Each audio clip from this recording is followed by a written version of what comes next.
नमस्कार दोस्तों, आप सभी का स्वागत है एक बार फिर से अपने चैनल भक्ति की शक्ति में। तो दोस्तों आइए सुनते हैं जितिया व्रत की कथा को। जितिया व्रत माताएं अपनी संतान की दीर्घायु के लिए रखती हैं। यह एक निर्जला व्रत है जो कि अश्विन मास के कृष्ण पक्ष की अष्टमी को रखा जाता है। मान्यता है कि इस व्रत को पूरी श्रद्धा से करने और जितिया व्रत की कथा पढ़ने और सुनने वाली महिलाओं के बच्चे खुशहाल होते हैं और उनकी आयु लंबी होती है। आइए सुनते हैं इस व्रत की कथा को।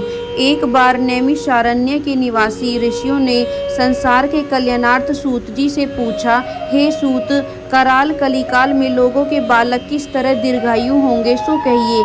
सूत जी बोले, जब द्वापर का अंत और कलयुग का आरंभ था, उसी समय बहुत सी शोकाकुल स्त्रियों ने आपस में सलाह की कि क्या इस कलयुग में माता के जीवित रहते पुत्र मर जाएंगे। जब वे आपस में कुछ निर्णय नहीं कर सकी, तब गौतम जी के पास पूछने के लिए गई। जब उनके पास पहुंची तो उस समय गौतम जी आनंद के साथ बैठे थे। उनके सामने जाकर उन्होंने मस्तक झुकाकर प्रणाम किया।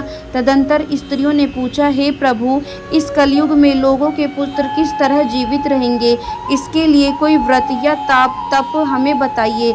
इस तरह उनकी बात सुनकर गौतम जी बोले, आपसे मैं वही बात कहूँगा जो मैंने पहले से सुन रखा है।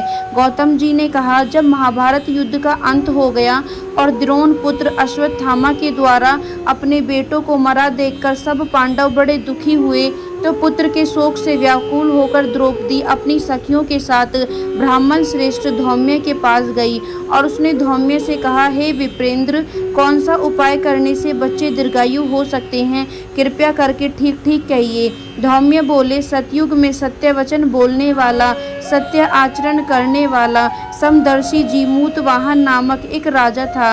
एक बार वह अपनी स्त्री के साथ अपने ससुराल गया और वहीं रहने लगा।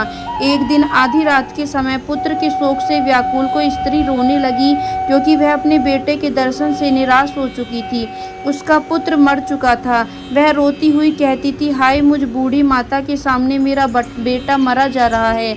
उसका रुदन सुनकर राजा जीमूत वाहन का तो मानो हृदय विदीर्ण हो गया हो। वह तत्काल उस स्त्री के पास गए और उससे पूछा, तुम्हारा बेटा कैसे मरा है। बूढ़ी ने कहा, गरुड़ प्रतिदिन आकर गांव के लड़कों को खा जाता है। इस पर दयालु राजा ने कहा, माता, अब तुम रो मत, आनंद से बैठो, मैं तुम्हारे बच्चे को बचाने का यत्न करता हूँ। ऐसा कहकर राजा उस स्थान पर गया जहाँ गरुड़ आकर प्रतिदिन मांस खाया करता था। उसी समय गरुड़ भी उस पर टूट पड़ा और मांस खाने लगा। अब अतिशय तेजस्वी गरुड़ ने राजा का बायां अंग खा लिया, तो झटपट राजा ने अपना दाहिना अंग फेरकर गरुड़ के सामने कर दिया।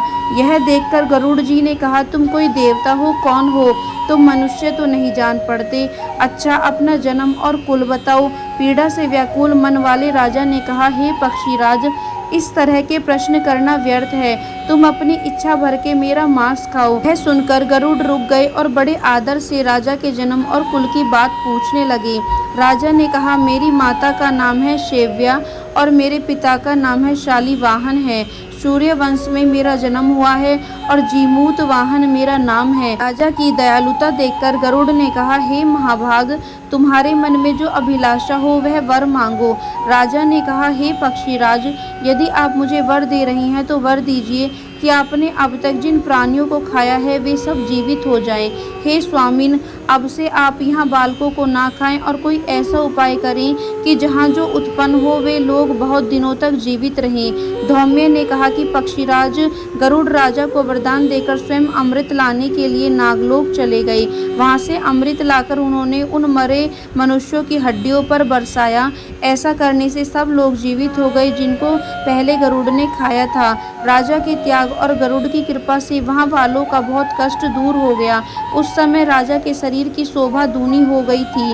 राजा की दयालुता देखकर गरुड़ ने फिर कहा, मैं संसार के कल्याणार्थ एक और वरदान दूंगा। आज अश्विन कृष्ण सप्तमी से रहित शुभ अष्टमी तिथि है। आज ही तुमने यहाँ की प्रजा को जीवन दान दिया है। हे वत्स, अब से यह दिन ब्रह्म भाव का हो गया है। जो मूर्ति भेद से विविध नामों से विख्यात है, वही त्रिलोक्य से पूजित दुर्गा अमृत प्राप्त करने के अर्थ में जीवित पुत्रिका कहलाई है। सो इस तिथि को जो स्त्रियां उस जीवित पुत्रिका की और कुश की आकृति बनाकर तुम्हारी पूजा करेंगी तो दिनों दिन उनका सौभाग्य बढ़ेगा और वंश की भी वृद्धि होती रहेगी। हे महाभाग, इस विषय में विचार करने की भी आवश्यकता नहीं है। हे राजन, सप्तमी से रहित और उदय तिथि की अष्टमी को व्रत करें, यानी सप्तमी विद अष्टमी जिस दिन हो उस दिन व्रत न कर शुद्ध अष्टमी को व्रत करें और नवमी में पारण करें। यदि इस पर ध्यान न दिया गया तो फल नष्ट हो जाएगा और सौभाग्य तो अवश्य नष्ट होगा। जीमूत को इस तरह का वरदान देकर गरुड़ बैकुंठ धाम को चले गए और राजा भी अपनी पत्नी के साथ अपने नगर को वापस चले आए। धौम्य द्रौपदी से कहते हैं, हे देवी, मैंने यह अतिशय दुर्लभ व्रत तुमको बताया है। इस व्रत को करने से बच्चे दीर्घायु होते हैं। हे देवी, तुम भी पूर्वोक्त विधि से यह व्रत और दुर्गा जी का पूजन करो तो तुम्हें अभिलाषित फल प्राप्त होगा। मुनिराज धौम्य की बात सुनकर द्रौपदी के हृदय में एक प्रकार का कौतूहल उत्पन्न हुआ और पूर्ववासिनी स्त्रियों को बुलाकर उनके साथ यह उत्तम व्रत किया। गौतम ने कहा, यह व्रत और इसके प्रभाव को किसी एक चिन्ह ने सुन लिया और अपनी सखी स्यारिन को बतलाया। इसके बाद पीपल वृक्ष की शाखा पर बैठकर उस चिन्ह ने और उस वृक्ष के खोते में बैठकर स्यारिन ने भी यह व्रत किया।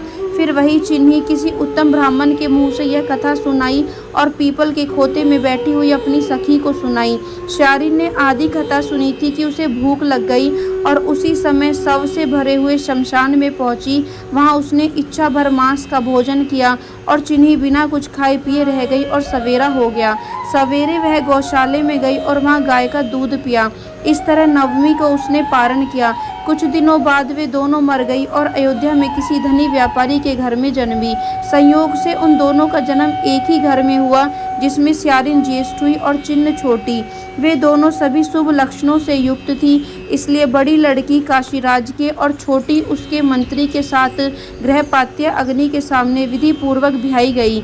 पूर्व जन्म के कर्म फल से वह मृगनयनी रानी हुई। जब किसी भी संतान को उत्पन्न करती वह मर जाती थी और पूर्व जन्म की बातों को स्मरण करने वाली मंत्री की पत्नी ने अष्टवसुओं के सदृश तेजस्वी 8 बेटे उत्पन्न किए और सभी जीवित रह गए। अपनी बहन के पुत्रों को जीवित देखकर ईर्ष्यावश राजपत्नी ने अपने स्वामी से कहा कि यदि तुम मुझे जीवित रखना चाहते हो तो इस मंत्री के भी पुत्रों को उसी जगह भेज दो जहां मेरे बेटे गए हैं, अर्थात इन्हें मार डालो। यह सुनकर राजा ने उस मंत्री के पुत्रों को मारने के लिए कई प्रकार के उद्योग किए, पर मंत्री पत्नी ने जीवित पुत्रिका के पुण्य बल से बचा लिया।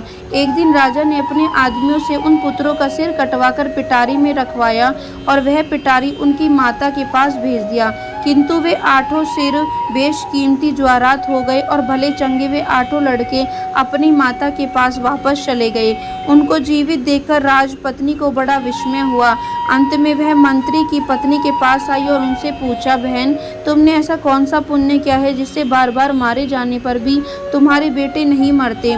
इस पर मंत्री की पत्नी ने कहा, पूर्व जन्म में मैं चिन्ह थी और तुम स्यारिन, दोनों ने व्रत किया था। तुमने व्रत के नियमों का भली भांति पालन नहीं किया था और मैंने किया था।